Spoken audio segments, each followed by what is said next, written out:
All right, guys, injuries from the game. Ambry Thomas had an ankle. He'll be day-to-day. George Kittle had a toe. He'll be day-to-day. And that's it.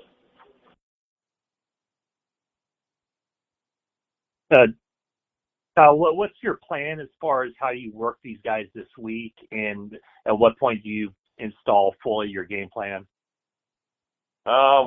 We had them in the day. They're still in right now. We're just finishing this game right now.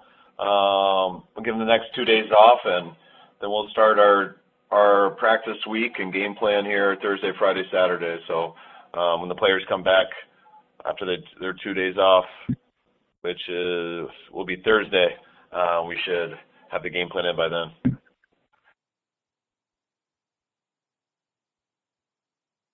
Is that one of the things you learned from the last trip there, was to pretty much do all your main work here in Santa Clara before traveling to Vegas? I mean, we did that last time too. We did it that way when I went to Atlanta. Growing up, all the teams that I've talked to, that's one of the most important things. When you wait to do stuff there, it just gets too hectic. So you can always change things and tighten it up, but you want to get most of your heavy work done before you get there. Kyle, on the podium with Michael Shanahan last night, you said something to the effect of you've had unfinished business for a long time now. I'm wondering, how does it feel in terms of being back in the Super Bowl? Has it felt like it's been a long road, a short road, somewhere in between? Like, what has kind of this journey been like for you? I mean, there's been a lot of good things, but the ultimate goal, I mean, we always say it, there's only one team happy at the end of the year, and we're real proud of a lot of things that we've accomplished here in the last 5 years or so, and we still want to be that one team that's happy. And no matter what you accomplish, if you don't win that Super Bowl, it's always disappointing. And I think that's really what I meant. We felt that we've gone close, and we're real proud that we're back in this situation. And but we also know how it feels when you don't get it done. So we want to go and make sure to get it done this year. Along those lines, Kyle, have you kind of turned the page already after last night's win, or are you still kind of reveling in it a little bit? I mean, I literally 5 minutes before I came in here, I just finished with the quarterback. So now I'm pretty much done with it. We got to finish that all today, go through it with the coaches, go through it with the players, and our guys are going to have some Super Bowl meetings for their families and everything with tickets and stuff like that here at about 4:30. So, get all that stuff out of the way, because that could be extremely hectic if you don't handle your business here today and tomorrow.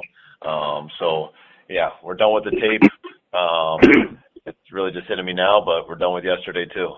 It's all time to move ahead. Juwan Jennings'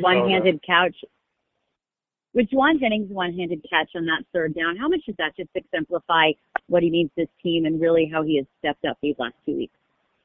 I think totally. I mean, just that type of catch, that type of play. I mean, almost any of the plays Juwan makes really shows you exactly how he is, whether it's a run play, a great catch going over the middle, and the way he gets hit and pops back up. I mean, Juwan plays with more heart and passion than anybody out there, and we feed off it, and I think everyone notices it. Kyle, what were your main teaching points for Brock during your meeting with the quarterbacks? We just go through each play. I mean, we can stay on one play forever, so there isn't really one main one. We talk about coverages, we talk about reads, everything, footwork, technique. So what you could see, what's on this look, but would take you to a different receiver based off of how he viewed it, and just it's really hard to answer that directly because we talk about everything, every play, so it never stops.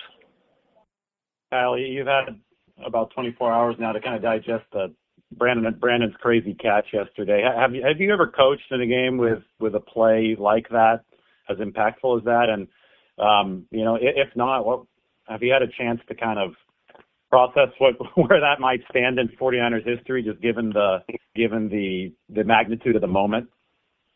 I mean, I think it could. Got to finish the year out, but that was amazing. Even the second or third play of the game when we threw him the slant and go.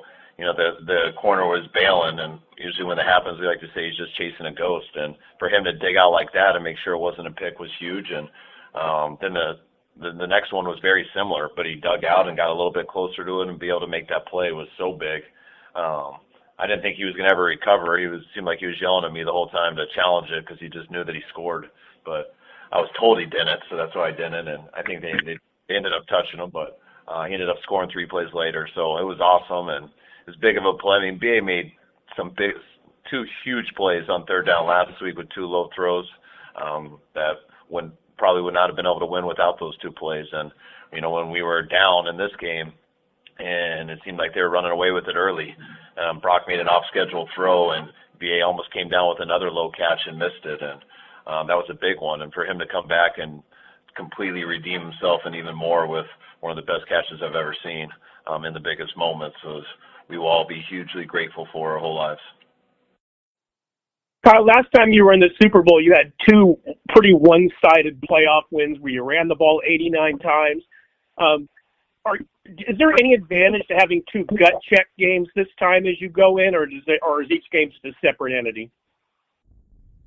I always think when you go through stuff like this, it hardens you and prepares you for any situation. I mean, you want to be able to go through tons of games and be able to win games any way possible. And I always feel we're capable of winning a game any way possible, but it just hasn't gone that way this year totally. We've been able to win a bunch of games pretty easily where that fourth quarter isn't so stressful, and the ones that we lost, usually you could see that happening earlier before that too. So to get in some games like this, it's just good experience for our players, and to go through it, and to make sure to see how important it is to go through all 4 quarters, win or lose, that you're never out of it.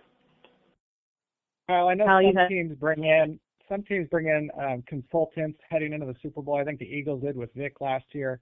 Would you bring in a defensive consultant, like one of these ex-head coaches that are out of work, like Belichick or Carroll or Vrabel or Rivera? No, I haven't really thought about that yet, so I wouldn't say never, but not right now. I'm not thinking about it. Kyle, you've had matchups with Andy Reid that have been challenging in the past. What makes him and his system so difficult to play against? Andy's he's done it for so long, and always had success going all the way back to Philly. And I was being in the NFC West when I was at Washington for 4 years. 3 of the 4 years we went against him. So he's always been so tough to go against, and just how he spreads it around, the formations. He's always changing and staying on top of stuff. And then you give him the type of quarterback that he has, and it's definitely not a coincidence on how many games they've won together and how they seem to be in the situation every year. Kyle, I have an important question about Trent Williams' locker situation. He at one point was using 3 lockers. He's now down to 2. He has 2 nameplates. One says Silverback. He has a rope. And I'm sure you've seen it. I don't need to describe it all. Have you ever seen anything quite like this, and do you know kind of the origin of this? To tell you the truth, I know it surprises you, but I actually haven't seen it. I walk by it a lot, but I haven't looked in there. Just like I don't look as hard into every little thing about injuries like a doctor or you would, I also don't with Trent's locker. But it doesn't surprise me. Trent's earned it. He's also a big guy. We don't give people many lockers. He didn't ask, but I'm sure none of the players have a problem with it. Trent can get away with that. I was going to follow up, and does that kind of speak to status and the respect that he has in the locker room? Because no one seems to begrudge him his. No, Trent. I think Trent has as much respect not only from our locker room but also this league. I mean, people know how good Trent is, and they know how special of a player he is, and they know how physical he plays, the way he plays, and especially our own team, just with his age, how long he's done it, and still the level he does it at, and the way he carries himself. Trent's a good dude who's smart, handles everything right. There's no BS to him. Got as much respect that he's earned from playing, but also how he carries himself in our locker room as anyone on our team. Kyle, when you guys went game in and game out, Brock's sack avoidance might be the least talked about trait that he has, but it's a skill that saved your offense on multiple occasions during the year. Do you remember when the first time you noticed that skill? And you can't really find out until he's in a game. And can you just talk about the importance of a QB needing to avoid a sack in today's game? Yeah, I mean, the first time he got in the preseason, you could see him do it. And then I always go back to his first NFL game with Miami. He made some plays moving around when they were blitzing the heck out of him. It's so huge. I mean, you always want a guy who can sit there and get the ball to the right people every single time and find that hole in the defense and make those throws standing in there and being accurate.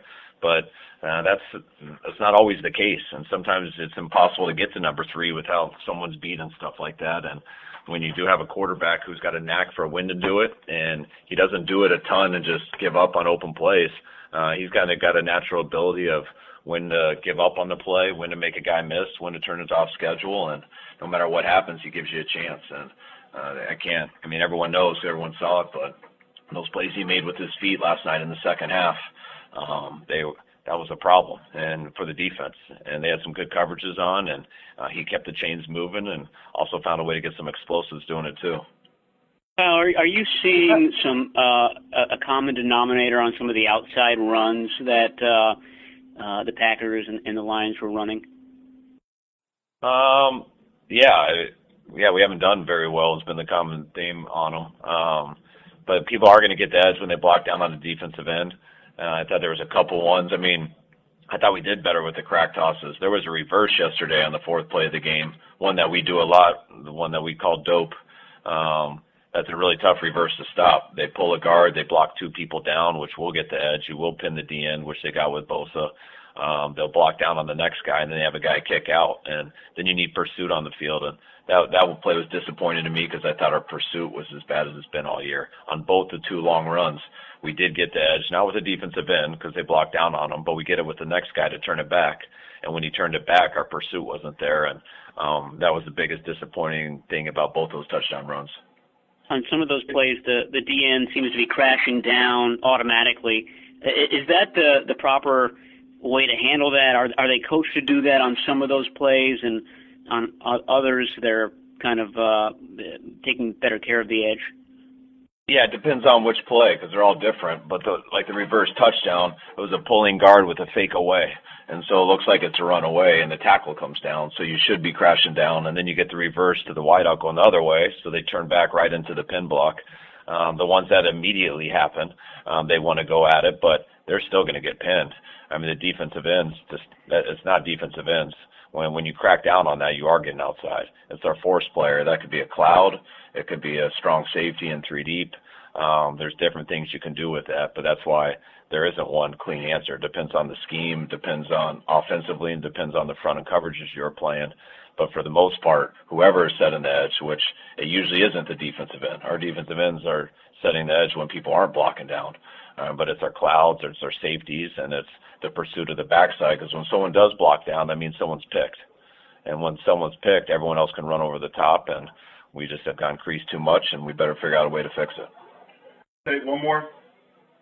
Hey, Kyle, 5 months ago when we were in Las Vegas, I don't recall many players talking about maybe setting up a goal of, or at least publicly talking about coming back for the Super Bowl. Did you guys go over that at all of, hey, let's get back here, this is the start of our long journey this season? I can't exactly remember. I mean, I know every year we start, we know that's our goal. Every team usually talks that way. You always know when you have a true chance at that. And we feel we've had a chance really every year since 19. And so we try not to talk about it. Our biggest thing always we try to talk about is winning our games and our divisions so we can get in the tournament. And then we look to the next thing with the playoffs and trying to give us our best situation in the playoffs. And kind of one step at a time, we kind of hit all those goals this year. And we just hit our second to last one last night, and we got one left. And, we would have been disappointed if we didn't get to this point, and we're going to be disappointed if we don't finish the job in 2 weeks. So it's kind of how it goes in this league, and hopefully we'll end it the right way and take a few months off and do the same thing in training camp next year.